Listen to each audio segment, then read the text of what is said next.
Bismillahirrahmanirrahim. Assalatu wassalamu ala asyrafil mursalin wa ala alihi wa sahbihi ajma'in. Amma ba'd. Assalamualaikum warahmatullahi wabarakatuh. Inshallah mga kapatid sa Islam, pag-usapan natin ang totoong hatol ng pagyuyusi sa Islam. Kasi nga, ang karamihan sa atin ay maraming haka-haka na sinasabi. Sabi nila, ang pagyuyusi ay tanda ng pagtunay na pagkalalaki. At ang iba, pakisama lang. Ang iba naman, nakikisakay lang sa uso. Hindi nila alam na ito ay hindi malinis na bagay. Kasi si Allah subhanahu wa ta'ala nagsabi sa banal na Quran, yas'alunaka mada uhilla lahum. Kul uhilla lakumut tayyibat. Sabi ng Allah subhanahu wa ta'ala sa 5 verse 4, nagtatanong sila sa iyo tungkol kung anong pinapahintulot sa kanila. Sabihin mo, ang ipinahintulot sa kanila ay ang mga malilinis. Tingnan nyo, ay ang mga malilinis.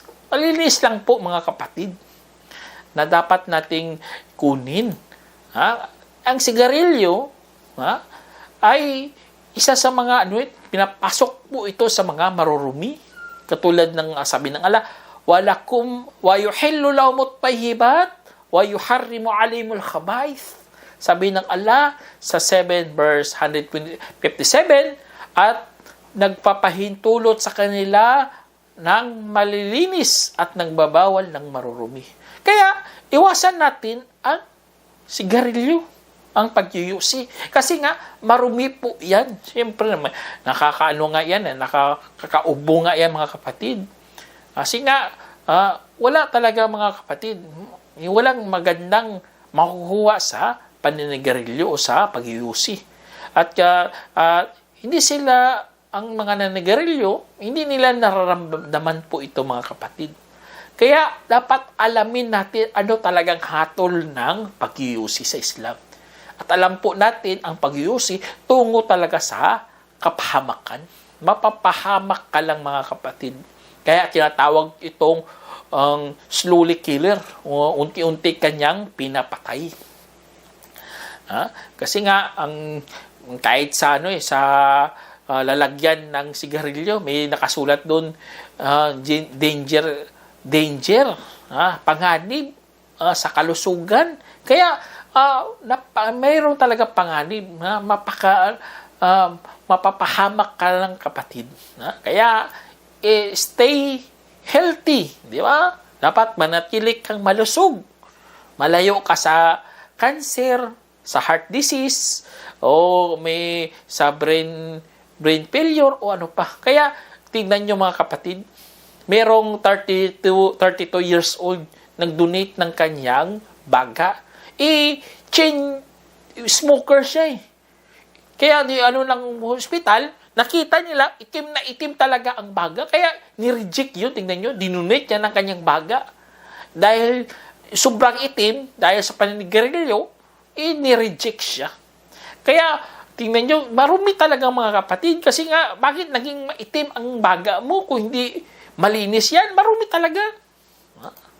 Kaya nangitim ang baga. Kaya kapag ang tao na naninigarilyo, kapag naoperahan yan, makikita talaga sa laboratorio o sa kanilang operation room na ang bagay niya ay itim-itim. Kasi nga, nicotine po yan. Kasi nga, kaya ang tao, tignan nyo mga kapatid, kapag ang tao tumigil sa paninigarilyo, sa 20 minutes niya, paghinto niya, tignan ang dugo niya, ang presyon ng dugo niya, bumabalik sa normal na antas. Tignan nyo. Grabe ang pump ng dugo. Pero kung tumigil ka 20 minutes, nagdo-normal. Kung 12 oras nga pagpipigil niya, ang antas ng monoxide sa dugo niya ay bumababa sa normal. Tingnan nyo. Kung 2 linggo, pagkatapos siya huminto, gumaganda ang sirkulasyon at paggana ng kanyang baga. Hirap kaya ito. Ganun na. Pagpigil. Tapos, kung 1 to 9 naman, pagkatapos siya huminto, karamihan sa mga nanigeryo, ubo ng ubo. Kapos sa paghinga. Anong dahilan? Kasi nga, bumabalik ang tinatawag na silya. Ang silya, buhok to na maliliit na nasa baga niya. Yun pala, tumutubo ang mga silya. Kaya ubo siya ng ubo doon. Kasi nga, gumagana na ng normal. At nalinisan na ang kanyang baga sa mga infection. Allahu Akbar. Kaya, huwag kang matakot kapag nagtigil ka na sa paninigarilyo kahit ubo ka ng ubo dyan. Kasi nga, tumutubo pala ang mga ugat. Mga buhok o siliya, tinatawag na siliya sa English. Tapos, kung 1 taon na, ang panghanib na magkaroon siya ng coronary heart disease ay kalahati na kasing taas ng isang nanigarilyo. Alam ko, naging kalahati na. Allahu Akbar. Ibig sabihin, hindi na, mas sobra yun sa mga nanigarilyo. Kung nagtigil siya mga 5 taon na, ang panganib niya magkaroon ng cancer sa kanyang bibig, sa esophagus niya, o sa bladder niya, ay naging kalahati kung anong ito para sa mga naninigarilyo. At panganib sa cervical cancer at stroke ay bumaba din. Allahu Akbar. Kung 10 years siya na, inihintuan ang paninigarilyo, ang panganib na mamatay siya mula sa cancer sa baga ay kalahati sa panganib ng mga naninigarilyo. Nababawasan din ang panganib ng pagkakaroon ng pancreatic at larynx cancer. Kung 15 years na huminto na siya sa paninigarilyo, ang panganib ng sakit sa puso ay katumbas ng panganib na hindi naninigarilyo. Tingnan niyo, panganib ng sakit sa puso ay katumbas sa mga panganib na hindi naninigarilyo. Ibig sabihin, malayo talaga siya. Kasi nga, wala na eh. Allahu Akbar. Kaya, iwas-iwas talaga mga kapatid. Tingnan niyo. Kung sinadya mo kasi nanigarilyo ka eh. Kaya dapat iwas-iwasan mo kasi nga ang mga nanigarilyo prone talaga sa sakit sa puso. Panganib yung mga risk niyan eh. Risk yan sila sa sakit sa puso. Kasi pinasok nila bisyo na yan. Alam naman bisyo yan. Tapos pinasok mo pa sa ano mo yan. Kaya mga kapatid sa Islam, marami talagang sakit may itulot ang paninigarilyo. Kasi ang pumapasok sa katawan nila, lason. Ayon yan sa mga eksperto. Allahu Akbar. Kaya kung nagpigil ka, siyempre, mahirapan ka, naninikip ang ang paghinga mo, tapos ubo ka ng ubo. Kasi nga sabi ko kanina sa inyo, tumutubo nga ang mga buhok ko tinatawag na silya.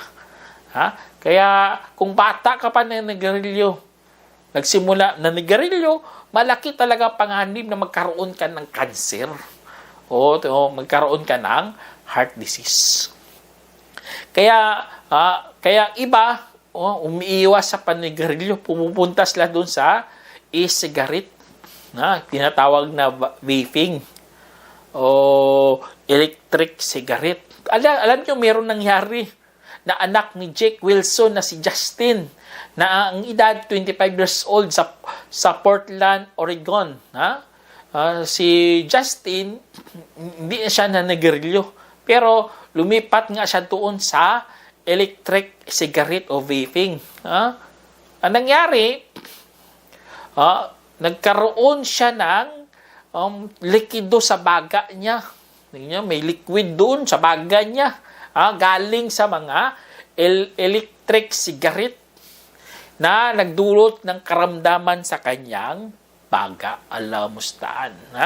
Kaya wala rin silbi mga kapatid kasi nga ang electric cigarette ay rin ginagamit na tabako rin.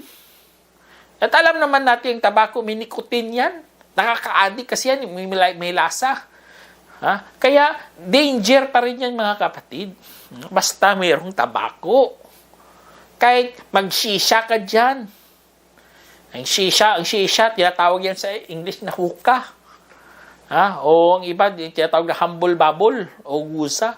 O kahit ano pa yung mga katawagan yan, o magsisya ka dyan, espesyal kasi yun na usok na galing sa tabako na mayroong mga iba-ibang lasa tulad ng mansanas, mint, cherry, o niyog, o cappuccino, pakwan, kahit ano pang lasa yan mga kapatid. Kapag ang ginamit mo tabako, kahit dumaan pa yan sa tubig yan, tapos ang usok, ano pa rin nakakalaso niya kasi nga, ang ano yan, tabako at magkakaroon ka ng cancer pa rin sa baga at magdulot pa yan minsan ng maradong ugat sa arterya mo o sakit sa puso. At mga sanggol na pinanganak sa taong nanigarilyo araw-araw habang buntis ay mababa ang timbang kapag sa oras ng kapanganakan nila. Kaya mga 3 ounce lang. Tingnan nyo, mababa masyado. Kaysa sanggol na pinanganak sa hindi naninigarilyo. Kaya mga babae, panahon natin, malalakas silang manigarilyo. Kahit buntis na naninigarilyo, kaya nakakatakot mga kapatid. Ganun din siya magamit ng hookah o shisha. Tingnan nyo, kahit sa CT scan nga nakikita talaga ang namumuong cancer. Tingnan nyo. Panganib talaga. Lungs cancer, heart disease, stroke, lung disease, diabetes, o ano pa mga panganib na may dulot ng panigarilyo. Kaya, pag-isip-isip ang mga tao nagsasabi, makro ang hatol sa paninigarilyo. Mag-isip-isip ka. Kasi binigyan ka ng isip ng Allah subhanahu wa ta'ala. At alam nyo pa mga kapatid, nasabi lang yan ng mga naunang mga scholar natin, mga ulama natin na makro, kasi nga, hindi pa nila alam ang kapahamakan ng dulot ng sigarilyo. Sa panahon natin, naging malawak ng pag-aaral. Kaya mga scholar natin, ang mga scholar pala dati, nahintulad lang nila ito sa kinaing sibuyas na mabaho kapag ikaw pumasok sa masjid. Kaya, yung hatol sa iyo, makro. Kaya, tapos, at alam naman natin, lahat na gawain hindi pagsamba ay halal hanggang mayroong katibayan na sa pagbabawal rito. Kaya, dumating ang mga katibayan. Tingnan nyo, nakikita na nga sa science, sa mga doktor. Itim na baga. Subhanallah. Chain smoker. Itim na itim. Kaya, gusto mo baga, ganyan ang baga mo? Sa sa sakyan sa tambutso, may filter dyan. Kapag linisan mo, subang itim na. Ganun mangyari kapatid. Kapag ikaw nag-UC, pinapatay mo talaga ng sarili mo ng pasadya. Diba? Sabi ng Allah subhanahu wa ta'ala sa Quran, La taqtulu anfusakum, inna Allah kana bikum rahima. Sabi ng Allah subhanahu wa ta'ala, huwag ninyong patayin ang inyong mga sarili. Tunay si Allah ay mahabagin para sa inyo. Sa chapter 4, verse 29. Kaya, nakakatakot mga kapatid. Kasi nga, wala nagsasayang ka lang ng pera. Tapos, pinapahamak mo lang ang sarili mo. Nangingitim baga mo dahil sa pag-iusi. Tapos, kinawawa mo pa makalanghap ng usok ng yusi mo. Sabi ng Allah subhanahu wa ta'ala, wa anfiqu fi sabilillahi wa la tulqu bi aydikum ila tahluka wa ahsinu innallaha yuhibbul muhsinin. Sabi ng Allah subhanahu wa ta'ala, at gumastos kayo sa landas ni Allah at huwag ninyong itapon ng gamit ang inyong mga kamay tungo sa kapahamakan at magpakabuti kayo. Katotohanan si Allah ay minamahal ang mga nagpapakabuti. Huwag niyong itapon gamit ng iyong kamay tungo sa kapahamakan. Tingnan niyo. Huwag niyong itapon buhay niyo. Kasi nga, mahabagin si Allah subhanahu wa ta'ala. At meron tayong tinatawag na prinsipyo. La darar, wala dirar. Walang mapapahamak at walang maipapahamak. Kung nanigarilyo ka, mapapahamak ka at meron ka pang maipapahamak na iba. Ha? Kaya wag kayong mag-use. Alam nyo mga kapatid, merong ang gumawa dalawang yosi, 10 peso. Kung bumili ka ng isang hollow blocks, 10 peso rin. Kung marami kang biniling mga sigarilyo, marami na sanang hollow blocks ang nabili mo. Kung isang taon dami na talagang sigarilyo mo, parang nakagawa ka na ng isang bahay dahil sa gastos na yan. Kaya, huwag kang magsayang ng peras dahil sa masamang bisyo, kapatid. Sabi ng Allah subhanahu wa ta'ala, "La tusrifu innahu la yuhibbul musrifin." Sabi ng Allah subhanahu wa ta'ala sa 6 verse 141, at huwag magsayang sa katotohanan, hindi niya minamahal ang nagsasayang. Hindi minamahal ng Allah ang mga taong nagsasayang. Kaya ang paninigarilyo, mga kapatid, haram. Karamihan sa mga ulama sa ngayon, wala na nagsabi makruh. Kasi nakikita na talaga ng mga mata. At alam nyo mga kapatid, maraming na hospital at nagsisisi bakit sila naninigarilyo noong sila'y mga nasa kabataan pa nila. Tignan nyo, nagsisisi sila. Kasi nga, wala nang lunas ang kanilang mga sakit. At ang iba pa, advice talaga ng doktor, kapag ikaw mayroong ganong sakit, tanggalin ang iyong baga. Tingnan nyo, yun ang advice ng ospital. Tanggalin ang baga, palitan ng bago. Buti kung ang baga, binibigay lang sa'yo kagad, ito, magandang baga to. O kaya mga baga ng baka, ibibigay, ipapalit sa baga. Hindi ganun eh. Dapat tao din, baga ng tao rin ibibigay sa'yo. Kung wala kang mahanap, anong gagawin mo? Papatay ka ng tao para makuha ang baga nila. Kaya, yun, dahil sa kasalanan mo, dahil sa bisyo mo, sinunod mo mong sarili mo, kailangan maghanap ka ng baga. Pupunta ka sa black market, hanap ka doon, kaya talaga mga kapatid, napakasama ng paninigarilyo. Kaya iwasan natin mga kapatid. Kahit umabot ka pa sa 15 years sa pagpipigil mo sa paninigarilyo, alhamdulillah. Kasi nga, yan po ang makakatulong sa iyo. Pati sa pamilya mo, pati sa sarili mo, at nalinisan mo pa ang sarili mo para kay Allah subhanahu wa ta'ala. Sana hilingin natin kay Allah sa mga taong umiiwas na sa paninigarilyo na sana tulungan sila ng Allah sa pagtitiis at sa pananabik kay Allah subhanahu wa ta'ala, hindi sa pananabik sa paninigarilyo. Kaya iwasan ang mga masasamang kaibigan. Iwasan ang mga naninigarilyo. Usok ng sigarilyo, iwasan.